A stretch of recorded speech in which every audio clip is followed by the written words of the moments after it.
आज अलिफ किचन में हम लोग बनाएंगे बहुत ही मज़ेदार, बहुत ही क्रिस्पी स्पाइसी मैक्रोनी। तो आप इसको टी टाइम स्नैक के तौर पर भी इस्तेमाल कर सकते हैं और जब आपके यहाँ कोई गेस्ट आए तो आप उनको भी टी के साथ ये सर्व कर सकते हैं। तो बहुत ही मज़े की होती है और इसको बनाना बहुत ही ज़्यादा आसान है। तो आइए चलते हैं और देखते हैं कि स्पाइसी फ्राई मैक्रोनी बनाने के लिए हमें किन किन चीज़ों की ज़रूरत है और इसको किस तरह से बनाया जाता है।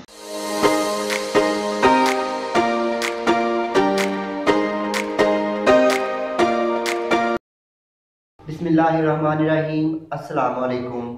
मैं हूं वलीद रज़ा और आपको वेलकम करता हूं अपने यूट्यूब चैनल अलिफ किचन में और उम्मीद करता हूं कि आप तमाम लोग बिल्कुल ठीक ठाक होंगे।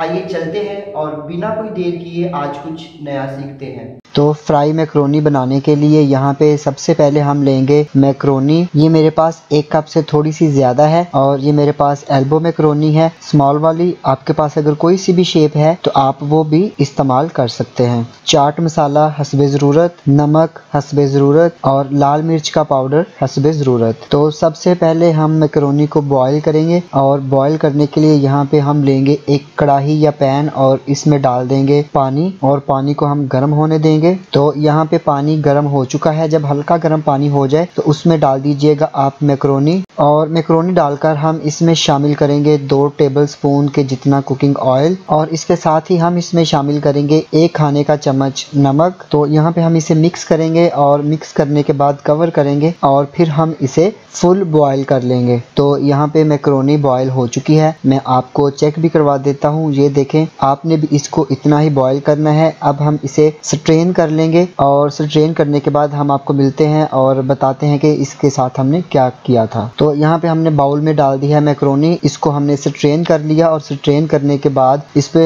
हमने नॉर्मल टैप वाटर अच्छी तरह से डाला ताकि इसका जो कुकिंग प्रोसेस है वो रुक जाए। अब हम इसके ऊपर कोटिंग करेंगे और कोटिंग करने के लिए हम इसमें डाल देंगे 2 टेबलस्पून के जितना कॉर्नफ्लोर और इसके साथ ही हम इसमें डालेंगे 2 टेबलस्पून के जितना मैदा ऑल पर्पस फ्लावर और इसको अच्छी तरह से मिक्स करेंगे। और अगर हमें फील हुआ कि इसमें हमें कॉर्नफ्लोर की और ज़रूरत है तो हम थोड़ा सा और शामिल कर देंगे। तो यहाँ पे हम इसके ऊपर 1 खाने का चम्मच मैदा और 1 खाने का चम्मच कॉर्नफ्लोर और शामिल कर देंगे और इसको अच्छी तरह से मिक्स कर लेंगे। तो ये देखें, मैक्रोनी अच्छी तरह से कोट हो चुकी है। अब हम इसको करेंगे फ्राई। तो यहाँ पे हम एक पैन लेंगे और पैन में डाल देंगे ऑयल और ऑयल गर्म हो चुका है और इसको हम मीडियम फ्लेम पर करेंगे फ्राई। और ये देखें, ऑयल गर्म हो चुका है। अब हम इसमें शामिल कर देंगे मैक्रोनी। ऑयल में मैक्रोनी शामिल करने के साथ ही आपने इसमें चम्मच नहीं चलाना, आपने 1 से 1.5 मिनट इंतजार करना है और फिर उसके बाद आप इसको चम्मच से हिला सकते हैं। तो जब तक यहाँ पे मैक्रोनी फ्राई हो रही है, आपको बता देते हैं कि अगर आपने अभी तक हमारा यूट्यूब चैनल अलिफ किचन सब्सक्राइब नहीं किया तो इसे ज़रूर सब्सक्राइब कीजिए और बेल आइकन को प्रेस करना मत भूलिएगा ताकि हमारी जितनी भी लेटेस्ट रेसिपीज़ हैं वो जल्द से जल्द आप तक पहुँच सकें। तो यहाँ पे मैक्रोनी को फ्राई होते हुए 5 से 6 मिनट हो चुके हैं और देखिए इसका खूबसूरत सा लाइट गोल्डन कलर आ चुका है और अब हम इसको ऑयल में से निकाल लेंगे। तो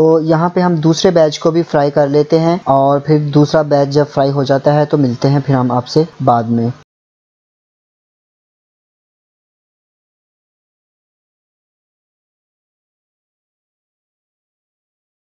तो देखें, यहाँ पे दूसरा बैच भी फ्राई हो चुका है। अब हम इसको भी निकाल लेंगे और इसके ऊपर हम सीजनिंग डालेंगे। तो यहाँ पे मैंने एक बाउल में मैक्रोनी डाल दी थी और इसके ऊपर मैंने डाल दिया था चाट मसाला और नमक, क्योंकि वीडियो मुझे प्ले करना भूल गई थी, इस वजह से वो पार्ट मिस हो चुका था। अब हम इसको अच्छी तरह से कर लेंगे मिक्स। तो आप इसमें स्पाइसेस अपनी मर्जी से भी डाल सकते हैं, जितना आप ज़्यादा स्पाइसी पसंद करते हैं या जितना आप कम स्पाइसी पसंद करते हैं। तो यहाँ पे मैं इसमें थोड़ा सा नमक और थोड़ी सी लाल मिर्च का पाउडर ऐड कर देता हूँ और इसको अच्छी तरह से मिक्स कर लेता हूँ। तो यहाँ पे मैंने मैक्रोनी को प्लेट में निकाल लिया है और इसको सर्व करेंगे हम लोग केचप के साथ। आप इस रेसिपी को ज़रूर ट्राई कीजिएगा, इंशाल्लाह आपको ज़रूर पसंद आएगी। तो अगर आपको मेरी रेसिपी पसंद आती है तो इसको अपने फ्रेंड्स और फैमिली मेम्बर्स के साथ शेयर करना मत भूलिएगा। और अगर अभी तक आपने मेरा यूट्यूब चैनल अलिफ किचन सब्सक्राइब नहीं किया तो इसे ज़रूर सब्सक्राइब कीजिए और अगर कोई आप रिक्वेस्ट करना चाहते हैं तो मुझे कमेंट बॉक्स में ज़रूर लिखिएगा। तो इसके साथ ही अलिफ किचन से वलीद रज़ा को इजाज़त दीजिए। अल्लाह हाफिज़।